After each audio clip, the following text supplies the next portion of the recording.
Приветствую тебя, дорогой подписчик. На моем канале будет много интересного и познавательного контента. Подписывайся, ставь палец вверх и оставляй комментарии.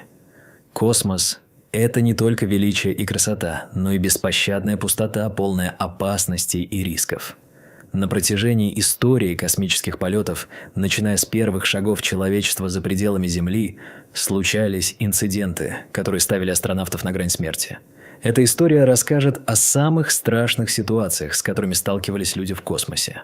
С момента запуска первого спутника в 1957 году космос стал доступен для человечества. На данный момент в космосе побывало более 700 человек, из которых 616 провели время на орбите. Однако это путешествие связано с высокой степенью риска. По данным статистики, шанс погибнуть в космосе составляет чуть меньше 3%. Статистика рисков не всегда корректна из-за ограниченного числа полетов. За всю историю человечества в космосе погибли 18 человек, и все эти трагедии произошли в рамках 4 миссий.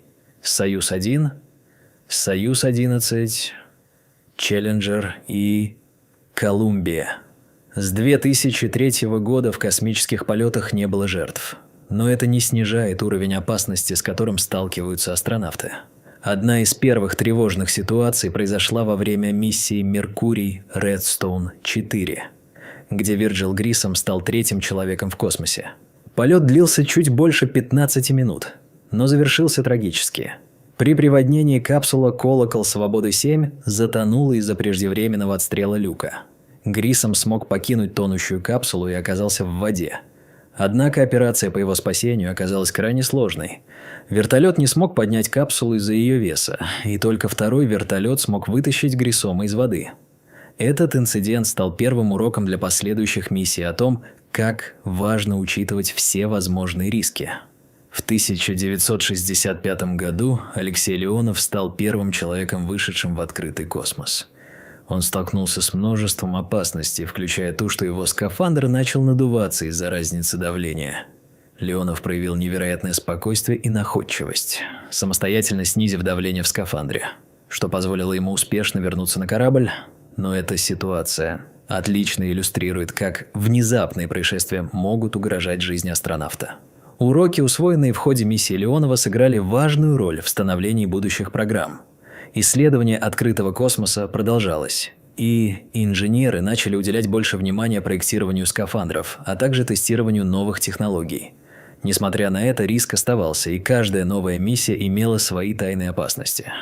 Учитывая опыт Леонова, проектировщики начали внедрять новые решения для защиты астронавтов, улучшая амортизацию и контроль давления в скафандрах. События, которые произошли во время стыковки Gemini-8 и Аполлон, также были полны тревог. Нил Армстронг и Дэвид Скотт провели первую успешную стыковку двух космических аппаратов. Однако при развороте возникли серьезные проблемы. Аппараты начали вращаться в неправильном направлении. После нескольких попыток исправить ситуацию, Армстронг решил отключить орбитальную систему ориентации и использовать другой набор двигателей для управления аппаратом. Это решение спасло их жизнь, но напряжение в кабине было на пределе. Легкая суета и напряжение, которые охватили астронавтов в этот критический момент, хорошо запечатлели дух тех времен. Каждый из них понимал, что их действия не просто определяют их собственную судьбу, но и влияют на ход всей космической программы. Решения принимались в считанные секунды, а ответственность за их последствия была колоссальной. Именно в этот момент каждый из осознал, как важна командная работа и взаимная поддержка в условиях, когда каждая ошибка может привести к катастрофе. Первая американская космическая станция Skylab, запущенная в 1973 году, столкнулась с собственными проблемами после выхода на орбиту. Защитный щит от микрометеоритов оторвался, что привело к повреждению солнечных панелей. Команда миссии Skylab-2 смогла выполнить первые ремонтные работы в открытом космосе. Астронавты установили солнцезащитный экран вместо оторванного щита, но время на ремонты было ограничено, и нерешенные проблемы все еще угрожали безопасности станции. Успешный ремонт не избавил от всех проблем, и Skylab продолжала сталкиваться с ситуациями, подобными той, которая потребовала вмешательства астронавтов. Каждая такая проблема напоминала о хрупкости инженерной конструкции, зависимой от человеческого мастерства и находчивости. Исследователи постепенно осознали, что непредсказуемость космического пространства становится постоянным врагом, с которым нужно бороться на каждой миссии.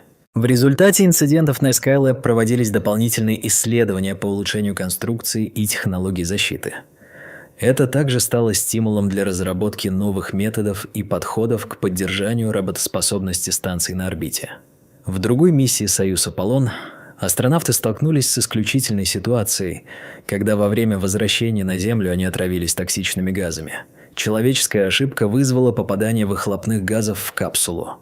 Успев надеть кислородные маски, астронавты провели некоторое время в больнице после приземления, но этот инцидент показал, как важно соблюдать меры предосторожности в космосе.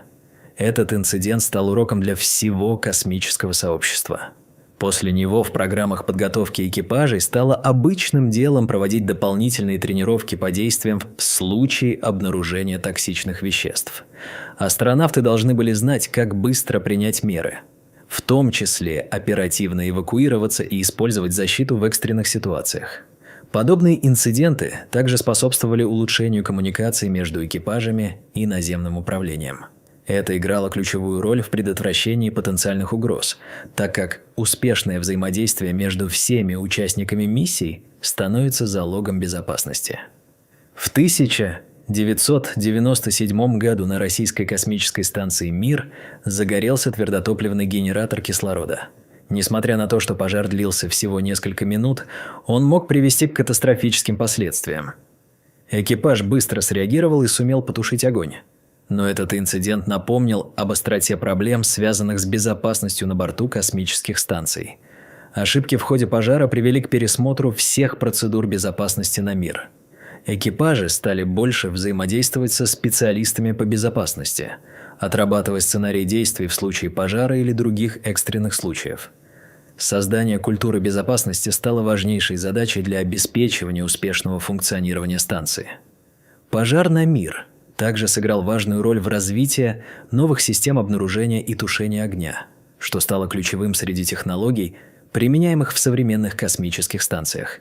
Не менее драматичным было столкновение грузового корабля «Прогресс М-34» со станцией «Мир».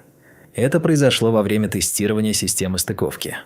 Оценка расстояния и скорости была неверной, что привело к пробоине в модуле «Спектр» и утечке воздуха. Экипаж смог изолировать модуль и спасти станцию, но последствия этого инцидента остались. После этого происшествия было проведено множество анализов, чтобы определить, какие ошибки привели к столкновению. В результате были приняты меры к улучшению систем стыковки и для снижения рисков старших модулей. Это также подчеркнуло важность повышения квалификации и навыков у операторов, работающих с системами навигации и маневрирования.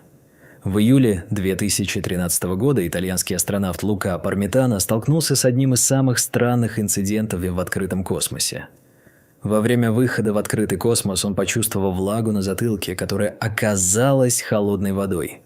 Вода продолжала поступать в шлем, затрудняя дыхание и видимость.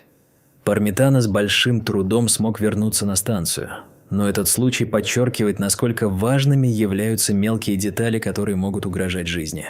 Эта ситуация сделала акцент на необходимости тщательной проверки скафандров перед каждым выходом в открытый космос. Ученые и инженеры начали пересматривать процедуры тестирования и контроль качества, что в конечном итоге привело к более надежным и безопасным скафандрам для будущих экспедиций.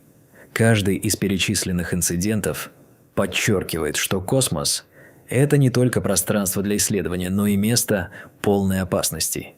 Несмотря на все достижения и успехи, риск остается. Важно помнить о тех, кто рисковал своей жизнью ради познания неисследованного. И несмотря на опасности, человечество продолжает исследовать космос, открывая новые горизонты и возможности для будущих поколений. Человечество – неуязвимое существо, а значит, космос всегда будет оставаться как простором для открытия, так и полем для рискованных испытаний.